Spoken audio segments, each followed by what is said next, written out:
Assalamualaikum warahmatullahi wabarakatuh. Nama saya Siti Anissa Malakiano dari Fakultas Agama Islam, Program Studi Komunikasi Penyiaran Islam, kelas reguler C semester 2.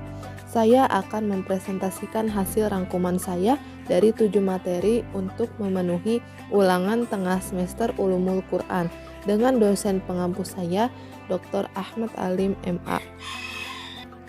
7 materi tersebut diantaranya yang pertama, sejarah kodifikasi. Yang kedua, nuzulul Quran, surat Makkiyah dan Madaniyah, dan asbaul nuzul. Yang ketiga, nasak dan mansukh. Materi keempat, hukum kirah dan sab'ah. Yang kelima, studi korelasi ayat surah. Yang keenam, dan yang terakhir, ada materi tafsir ahkam kitab Al-Itqan fi Ulumil. Baiklah, saya akan membahas materi pertama yaitu sejarah kodifikasi. Terlebih dahulu saya berikan pengantar dulu. Al-Quran diturunkan sebagai kalamullah. Al-Quran diturunkan kepada Nabi Muhammad SAW sebagai nabi terakhir. Ulumul Quran adalah ilmu yang membahas atau mengungkap Al-Quran dan juga mempelajari modifikasi Al-Quran. Menurut Ibnu Aqilah, pembahasan dalam Ulumul Quran mencapai 150 pembahasan. Demikian juga imam-imam lainnya membahas spesifik tentang pembahasan Ulumul Quran dan mengemukakan hal yang serupa. Ibnu Jauzi mengatakan kemuliaan suatu ilmu diukur dari kemuliaan subjek atau objek. Jadi, ulumul Quran adalah sebaik-baiknya ilmu karena objeknya adalah Al-Quran yang sangat mulia. Kita mempelajari ulumul Quran mulai dari asbatun nuzul hingga dapat menafsirkan Al-Quran. Menafsirkan Al-Quran tanpa ilmu ulumul Quran dikhawatirkan akan melenceng atau sesat. Ulumul Quran juga sebagai tadabburi. Tadabburi di sini artinya melihat atau memperhatikan kesudahan segala urusan dan bagaimana akhirnya. Lalu sebagai bekal bagi seorang dai untuk mempelajari Al-Quran agar tidak melenceng. Untuk mendapati segala ilmu, maka kuncinya adalah mempelajari Al-Quran. Baik, lanjut ke sejarah kodifikasi. Sejarah kodifikasi terbagi menjadi 4 generasi. Yang pertama itu adalah generasi 1 yang bisa disebut generasi emas.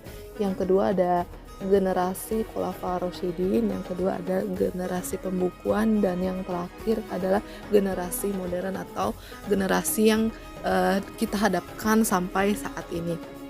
Generasi pertama adalah generasi yang ada pada zaman Rasulullah dan sahabat, dan kondisinya itu ketika kita memahami mereka memahami, mereka merujuk langsung pada sumbernya itu Al-Quran dan Nabi.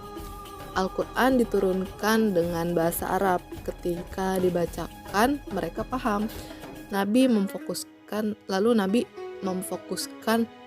pada para sahabat untuk mempelajari Al-Quran. Selanjutnya ada generasi kedua yaitu generasi Khulafaur Rasyidin. Pasca wafatnya Rasulullah SAW,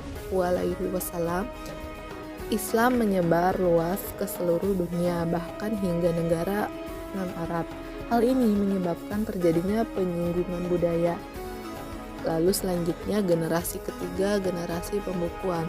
Al-Quran bisa dibaca 7 qiraah, dan selanjutnya qiraah ini dibukukan seiring berjalannya dakwah. Pembukuan berlanjut dengan proses yang panjang hingga semakin sempurna. Lalu ada kitab Al-Mursyid yang membahas mengenai ulumul Quran dengan hal serupa. Yang terakhir ada generasi modern atau generasi yang kita teruskan sampai sekarang. Para ulama meringkas atau syara guna memudahkan pencari ilmu untuk memahami kemajuan ulumul Quran, sehingga saat ini pelajar atau kita sebagai mahasiswa dengan mudah mengkaji dan mengembangkannya. Selanjutnya materi kedua yaitu nuzulul Quran, Asbabun Nuzul dan surat Makkiyah lalu Madaniyah. Yang pertama saya akan membahas Nuzulul Quran. Hikmah diturunkannya Al-Quran secara berangsur-angsur terdapat dua hikmah, yaitu yang pertama untuk memantapkan dan memperteguh hati beliau karena setiap peristiwa yang beliau alami selalu disusul dengan turunnya Al-Quran. Beliau di sini merujuk pada Nabi Muhammad. Hikmah yang kedua yaitu agar Al-Quran mudah dihafal.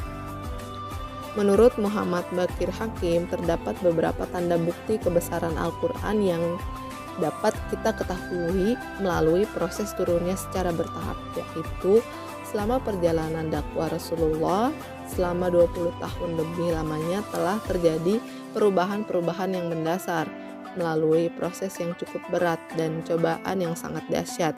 Selain itu, Al-Quran diturunkan secara bertahap, memberikan semangat dan membantu Rasulullah secara batinnya bagi keberlanjutan proses dakwah Rasulullah. Turunnya Al-Quran secara totalitas, secara keseluruhan oleh Allah dari Lauhul Mahfuz ke Baitul Izzah, dan diturunkannya itu pada Lailatul Qadar pada bulan Ramadan. Adapun kedua dalam arti An-Nuzul Al-Mubarak, yaitu diturunkan dari langit dunia di Baitul Izzah ke bumi secara terperinci dan secara terpisah sesuai dengan kebutuhannya. Peristiwa kedua terjadi selama kurang lebih 23 tahun pertepatan dengan Nabi Muhammad diutus menjadi seorang rasul di usia 40 tahun sampai Nabi wafat di usia 63 tahun. Selanjutnya Asbabul Quran. Asbabul Quran atau Asbabul Nuzul adalah suatu kejadian yang menyebabkan turunnya satu atau beberapa ayat atau suatu peristiwa yang dapat dijadikan petunjuk hukum berkenaan dengan turunnya suatu ayat. Dapat dipahami bahwa keadaan yang menjadi sebab turunnya suatu ayat ada kalanya berbentuk sebagai berikut. Yang pertama adalah sikap permusuhan. Yang kedua terjadi kekeliruan akibat perbuatan atau dosa. Contohnya ketika Abdurrahman bin Auf mengundang makan Ali dan kawan-kawannya, kemudian dihidangkan minuman khamar sehingga terganggulah otak mereka. Ketika tiba waktu sholat, orang-orang menyuruh Ali untuk menjadi imam, dan pada waktu itu beliau membaca dengan keliru, Qul ya ayyuhal kafirun la a'budu ma ta'budun wa la nahnu na'budu ma ta'budun. Maka turunlah ayat di atas sebagai larangan untuk sholat di waktu mabuk.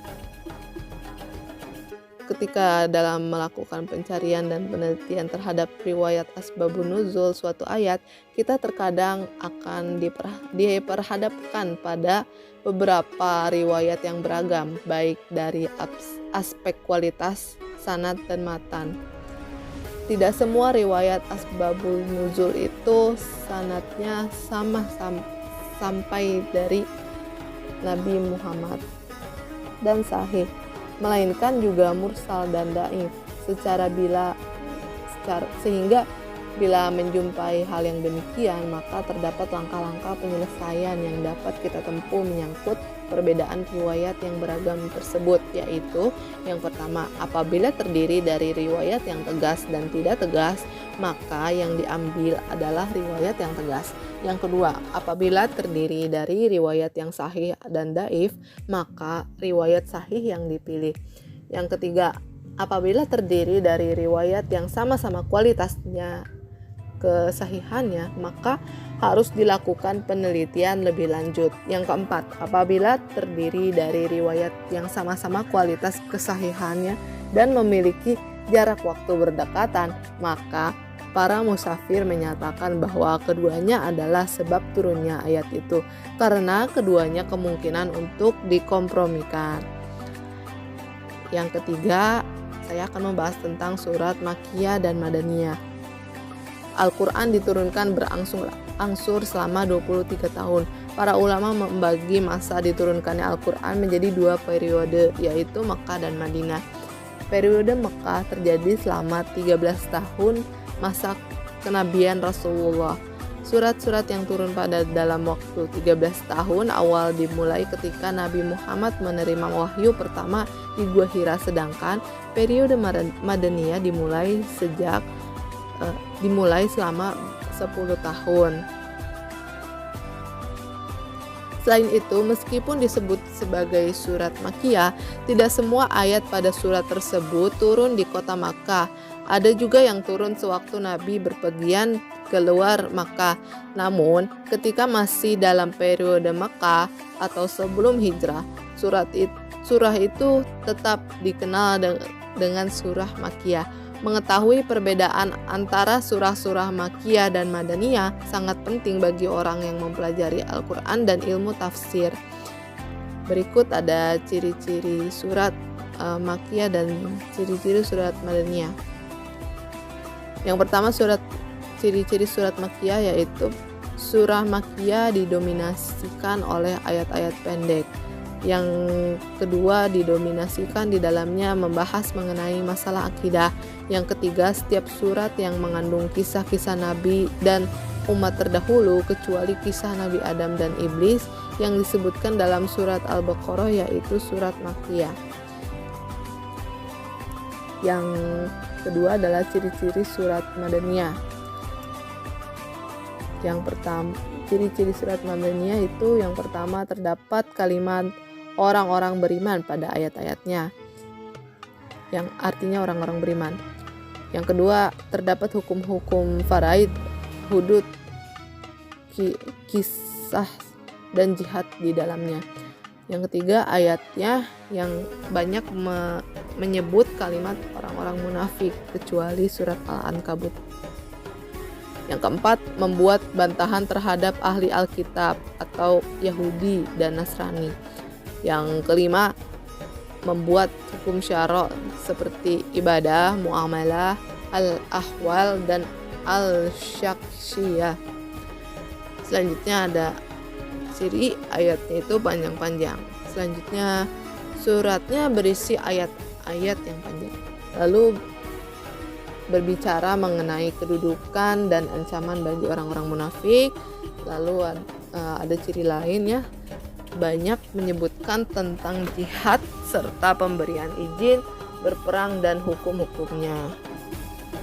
Yang ketiga ada materi nasakh dan mansukh. Definisi dan ruang lingkup nasakh dan mansukh. Secara bahasa, nasikh dan mansukh merupakan bentuk perubahan dari kata nasakh, masdar dari kata kerja maksah. Kata nasakh sendiri mempunyai makna menghilangkan atau al-izalah.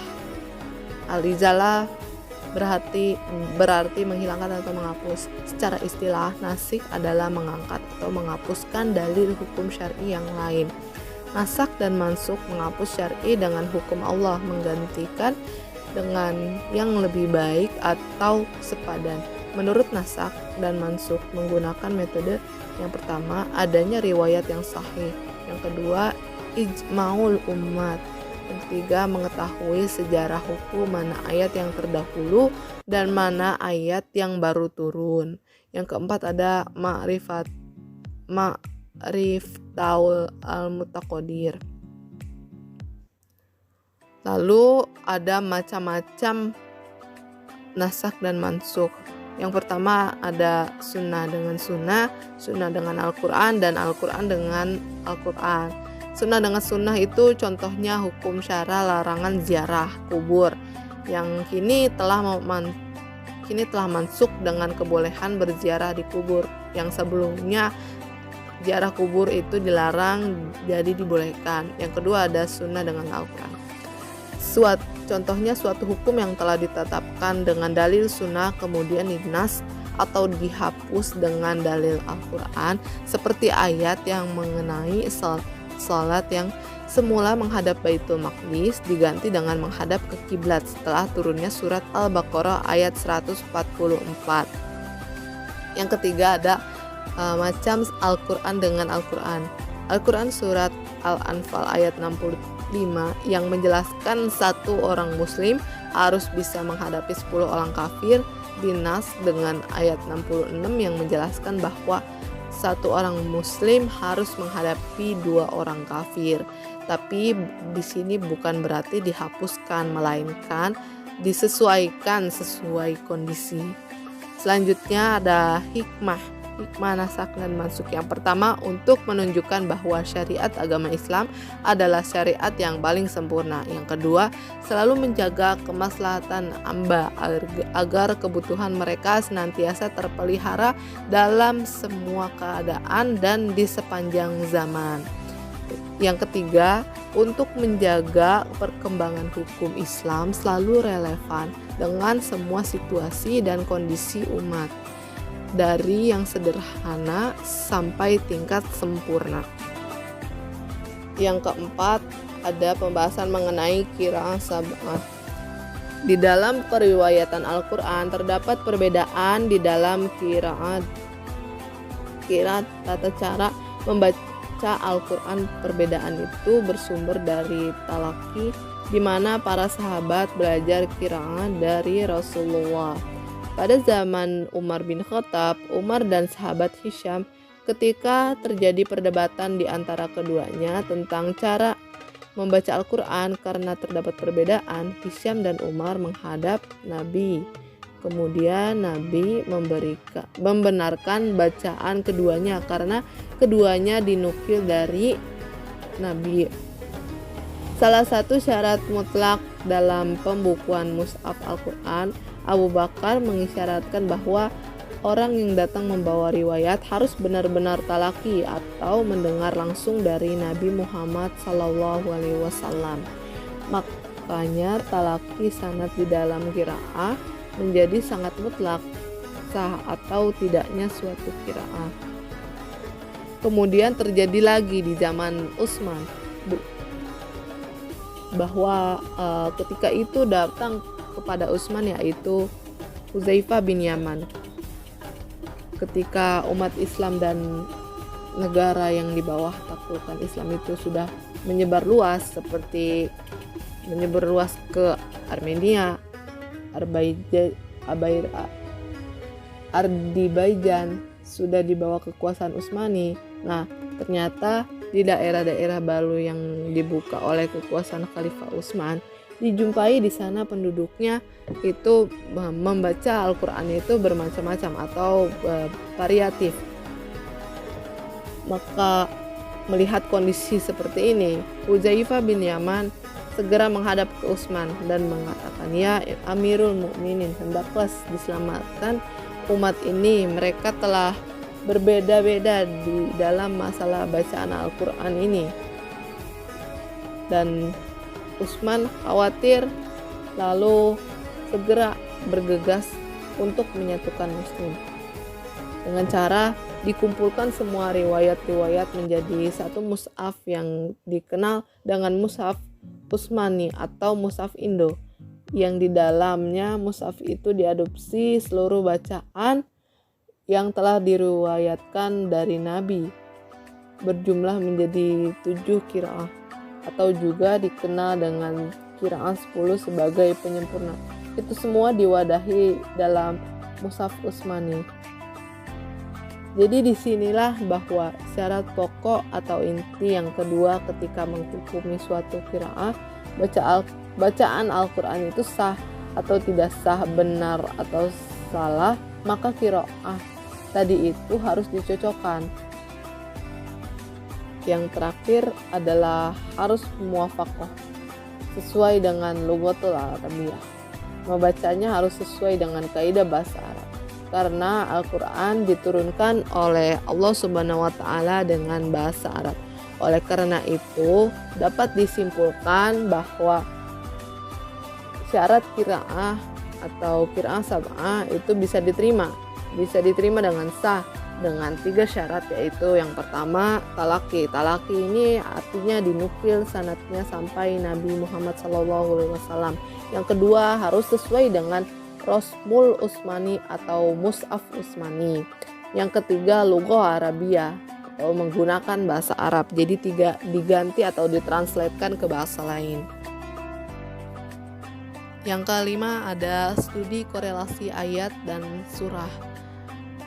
Munasabat. Munasabat bertujuan untuk mengetahui korelasi antara salah satu surah dengan surah lain. Al-Quran disajikan dalam satu kesatuan yang utuh dan tidak dapat dipisahkan. Munasabat itu memiliki arti seperti nasab yang dimiliki makna berdekatan. Jadi antara satu dengan lainnya itu merupakan satu kesatuan yang utuh. Ilmu munasabat itu artinya ilmu yang secara khusus untuk mengkaji kolerasi antara ayat satu dengan ayat lain ataupun satu surah dengan surah lain sehingga tersusun rapi antar maknanya. Contohnya dalam surat Al-Isra dengan surat Al-Kahf.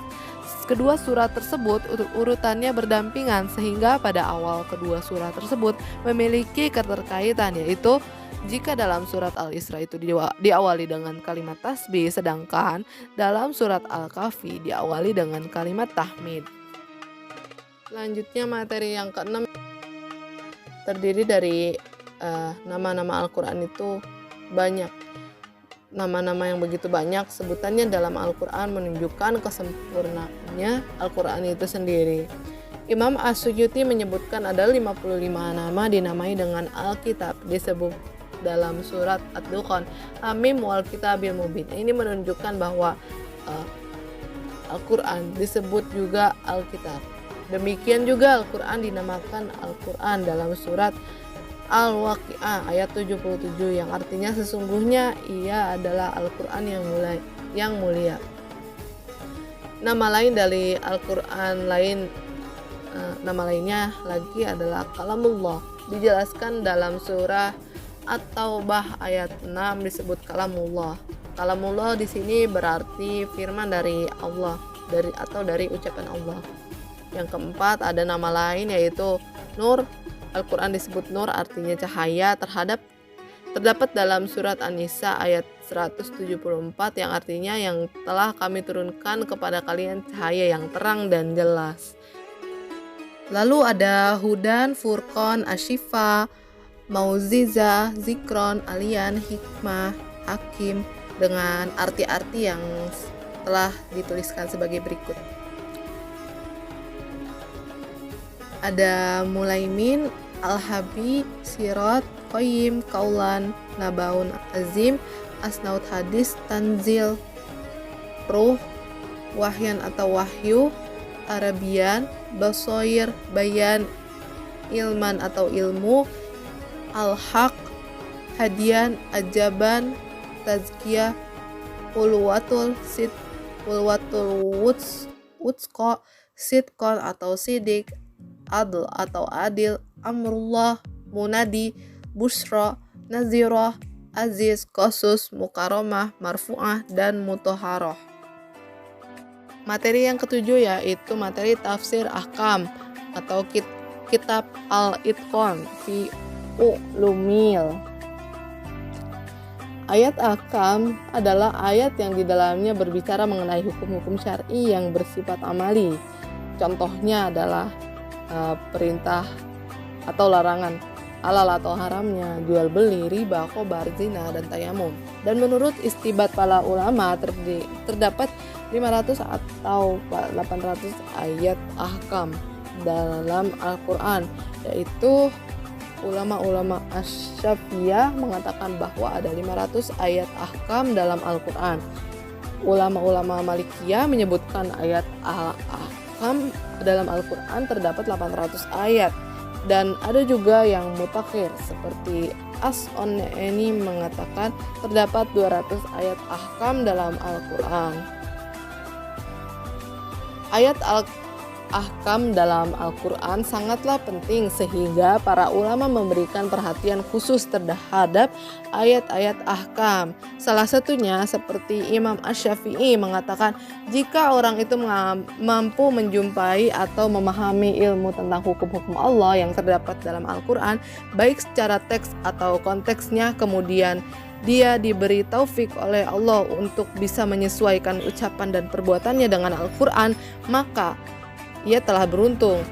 Imam Asy-Syuti beliau mendefinisikan tentang kandungan ayat Al-Quran, yaitu mayoritas ayat-ayat Al-Quran itu tidak kosong dari hukum-hukum yang berkaitan dengan akhlak terpuji, Ahlam yang mulia. Kemudian dari ayat itu ada yang secara jelas menyebutkan di dalamnya berbicara tentang hukum-hukumnya, dan sebagian ayat ada yang diambil secara istimbat, secara selain para ulama tafsir yang memperhatikan tentang ayat-ayat ahkam, para ulama hadis pun memperhatikan tentangnya, seperti Imam Hajar yang menulis Bulughul Mahram tentang masalah-masalah hadis, atau Al-Maqdis menulis tentang hukum ahkam.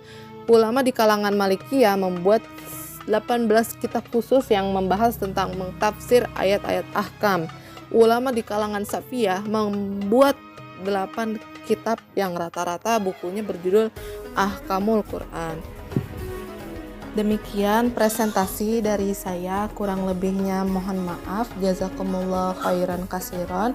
Terima kasih bagi yang sudah menyimak, semoga bermanfaat bagi kita semua. Wassalamualaikum warahmatullahi wabarakatuh.